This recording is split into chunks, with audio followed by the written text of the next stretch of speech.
Hello everyone, this is Shubham Sahu. Welcome back to my channel Physics Guru Shubham Sahu.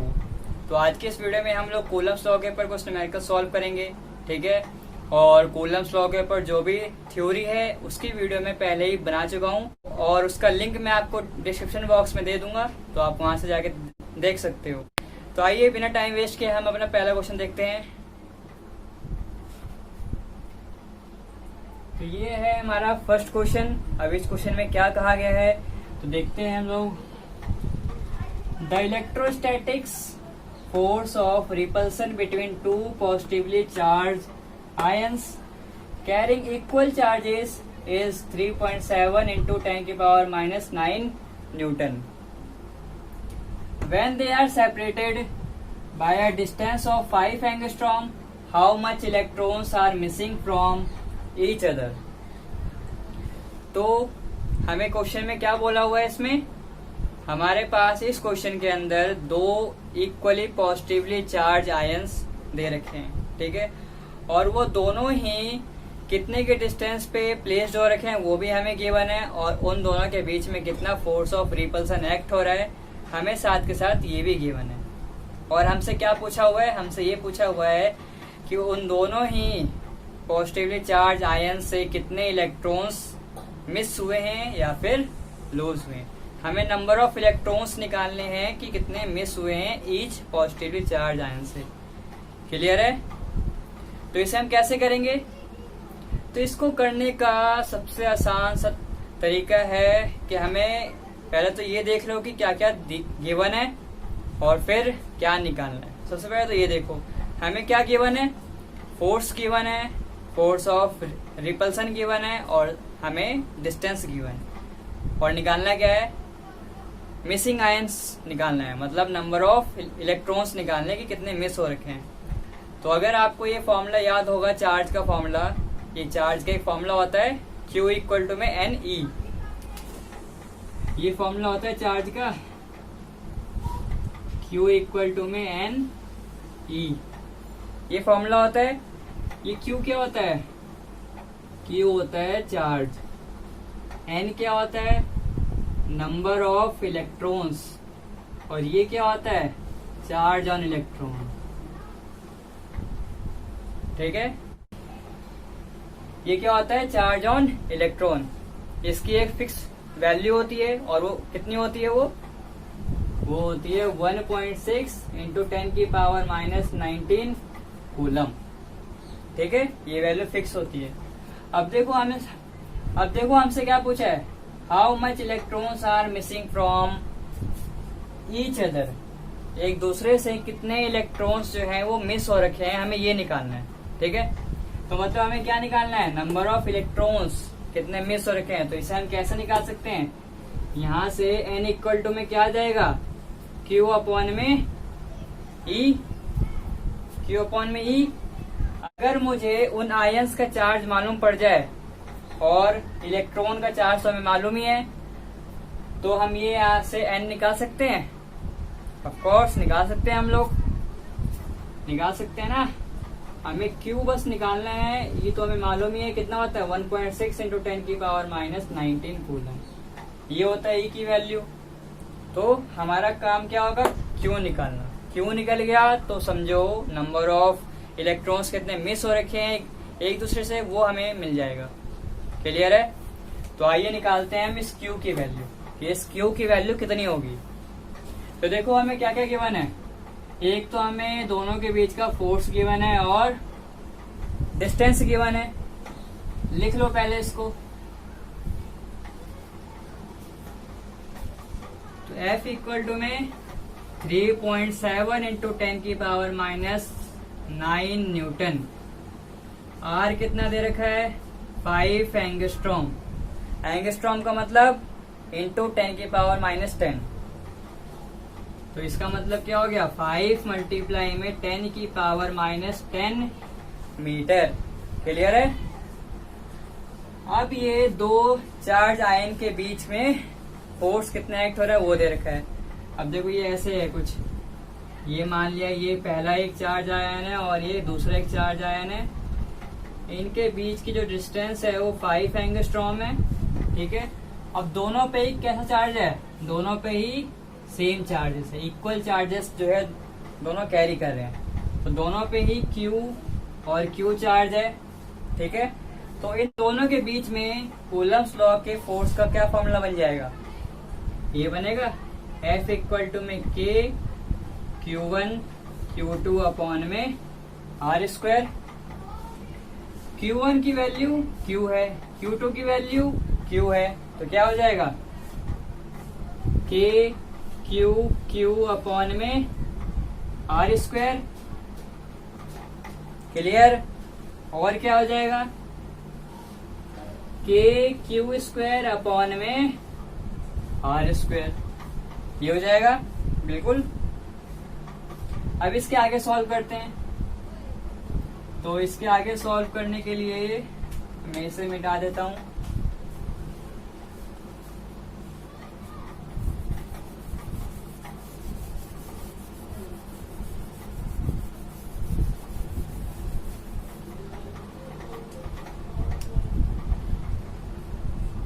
F equal to K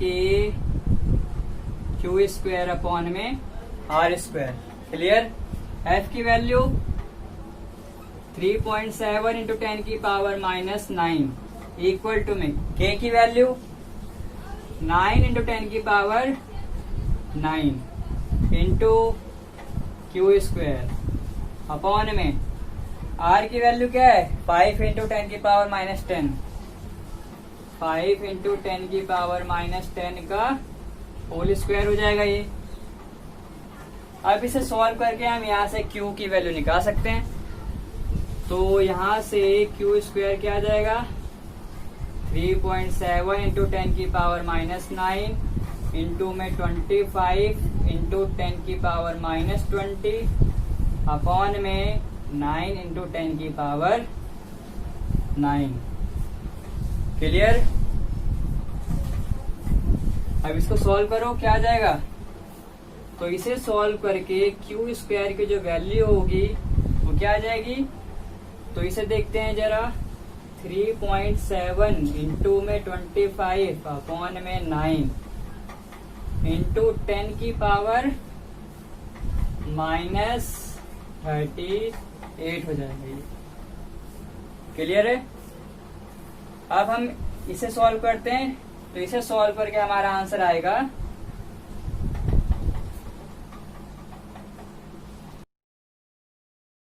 इसे solve करके Q square की जो value आएगी वो आएगी 10.28 इंटू 10 की पावर माइनस 38।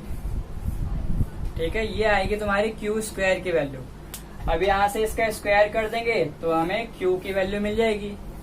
ठीक है, ये Q स्क्वायर की वैल्यू है, इसका रूट निकाल दो तो Q की वैल्यू मिल जाएगी। तो यहां से हमारा Q आएगा, क्या आएगा Q,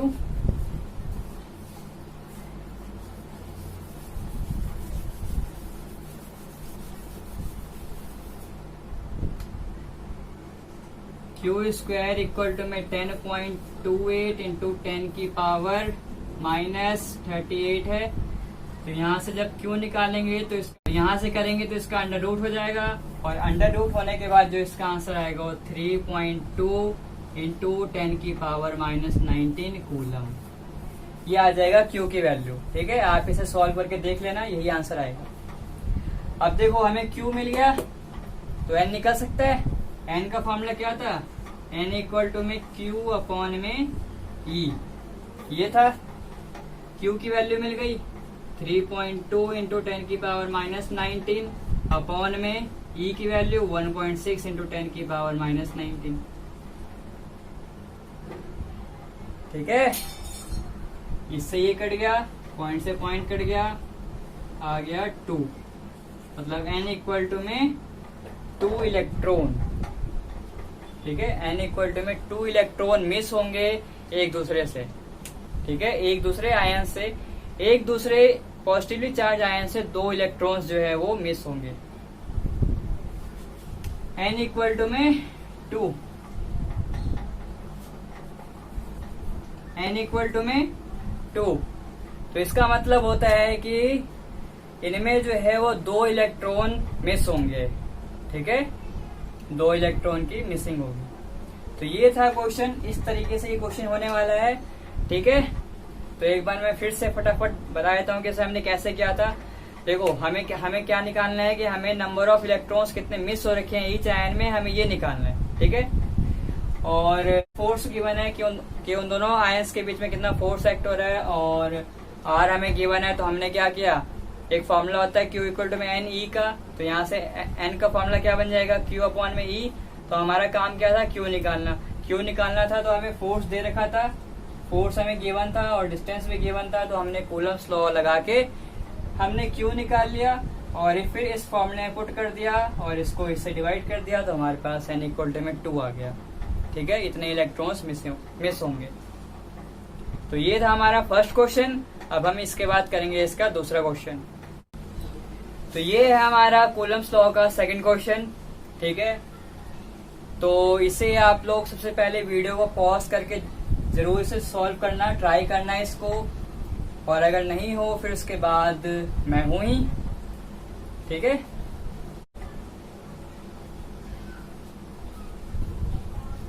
तो आपने ट्राई किया होगा, आपने तो देखते हैं कि आपने ये सही किया या नहीं किया, और वो बच्चे जिनसे ये क्वेश्चन नहीं हुआ तो वो भी देख लो कि इसे कैसे करेंगे। A free pit ball A of 8 gram carries a positive charge of 5 into 10 की power minus 8 coulomb. What must be the nature and magnitude of charge that should be given to a second pit ball B fixed 5 centimeter below the former ball so that the upper ball is stationary? तो क्या बोला गया इसमें? इस question में हमारे पास सबसे पहले क्या गिवन है, तुम ये देखो। हमें इसमें 2 पिट बॉल गिवन है, ठीक है। हमें इसमें 2 पिट बॉल गिवन है, ए और बी। ए का चार्ज कितना है, 5 into 10 की पावर माइनस 8 कूलम। हमें उस ए पिट बॉल का वेट भी गिवन है 8 ग्राम, क्लियर। और फिर क्या बोला गया है कि एक दूसरा पिट बॉल बी पिट बॉल जो कि जस्ट 5 सेंटीमीटर नीचे है ए पिट बॉल के, और उस पिट बॉल के ऊपर कितना चार्ज होगा और किस नेचर का चार्ज होगा, ताकि वो ए वाला जो पिट बॉल है वो अपने स्टेशनरी पोजीशन पे रहे, ठीक है। समझ में आया? चलो डायग्राम से देखते हैं इसको। देखो सबसे पहले तो हमारे पास 2 पिट बॉल है, एक ये ए पिट बॉल है हमारे पास। चार्ज हमें गिवन है इसका 5 into 10 की पावर माइनस 8 कूलम, और हमें इसका वेट भी गिवन है 8 ग्राम, ठीक है। इसका वेट हमें दिया है 8 ग्राम। फिर उसके बाद क्या बोला कि दूसरा वाला पिट बॉल बी जो है वो पहले वाले पिट बॉल के 5 सेंटीमीटर नीचे है। तो ये 5 सेंटीमीटर नीचे हो गया, ठीक है। और इसे मैंने मान लिया ये सरफेस है मेरा।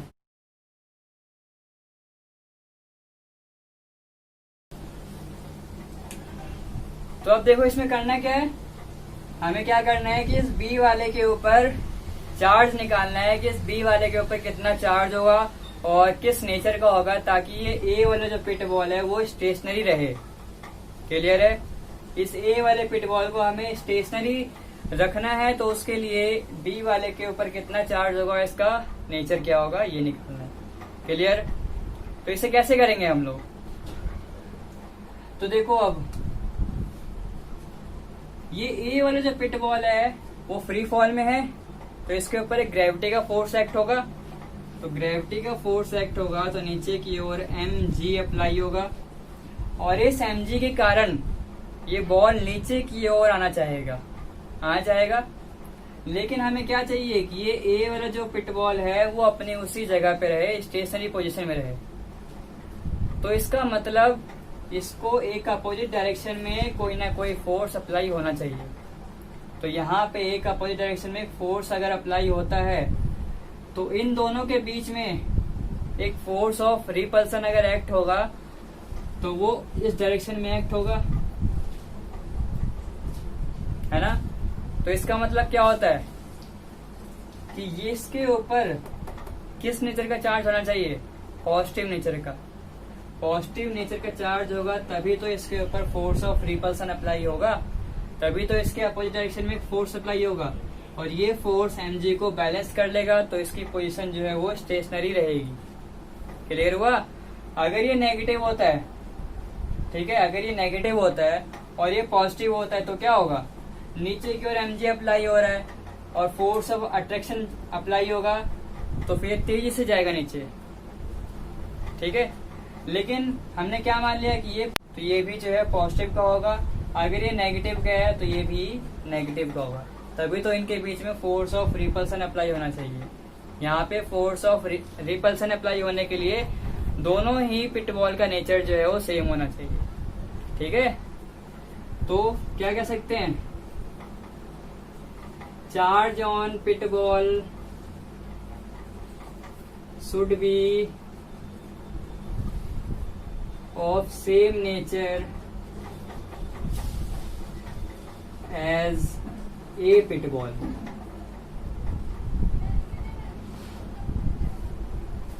क्लियर। अब इसका निकालते हैं मैग्नीट्यूड कि ये कितना होगा चार्ज। तो कैसे करेंगे इसे, F इक्वल टू में mg होगा on stationary position, on stationary position F equal to में mg होगा। F क्या है, फोर्स ऑफ रिपल्सन है, फॉर्मूला लगाओ, K Q की वैल्यू Q अपॉन में R स्क्वायर इक्वल टू में mg। इसे सॉल्व करेंगे तो हमें इस Q की वैल्यू मिल जाएगी, ठीक है। तो मैं यहाँ पे कर देता हूँ सॉल्व। K की वैल्यू 9 इंटू 10 की पावर 9, Q की वैल्यू दे रखा है 5 इंटू 10 की पावर -8, Q निकालना है, अपॉन में डिस्टेंस 5 सेंटीमीटर है, तो क्या हो जाएगा 5 इंटू 10 की पावर -2 का होल स्क्वायर, R स्क्वायर ना भाई। तो ये 5 सेंटीमीटर का क्या हो जाएगा, 5 इंटू 10 की पावर -2 मीटर, ठीक है। इक्वल टू में mg है, मास कितना की बना है 8 ग्राम, 8 ग्राम है ये, तो इसे kg में चेंज करो, 8 इंटू 10 की पावर -3 kg, और g की वैल्यू को मैंने 10 मान लिया। अब इसको सॉल्व करते हैं तो क्या हो जाएगा, 9 5 जा 45 इंटू 10 की पावर ये क्या हो जाएगा 1 इंटू क्यू अपॉन में 25 इंटू 10 की पावर -4 इक्वल टू में 8 इंटू 10 की पावर -3 इंटू 10। और क्या हो जाएगा, Q इक्वल टू में 8 इंटू 10 की पावर -2, ये हो गया 10 की पावर -2, फिर मल्टीप्लाई में 25 इंटू 10 की पावर -4 अपॉन में 45 इंटू 10, ठीक है। अब इनको करेंगे 10 की पावर -6 हो जाएगा, फिर मिटाना पड़ेगा,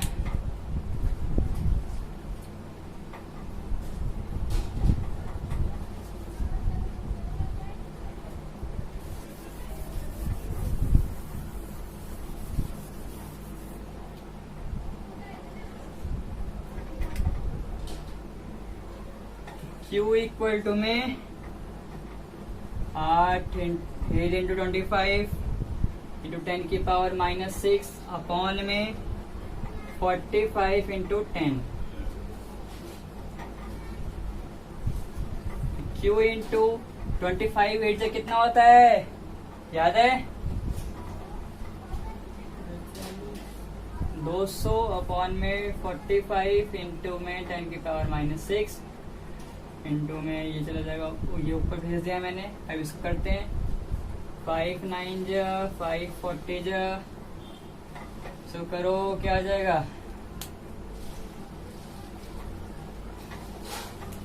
इसको डिवाइड करते हैं तो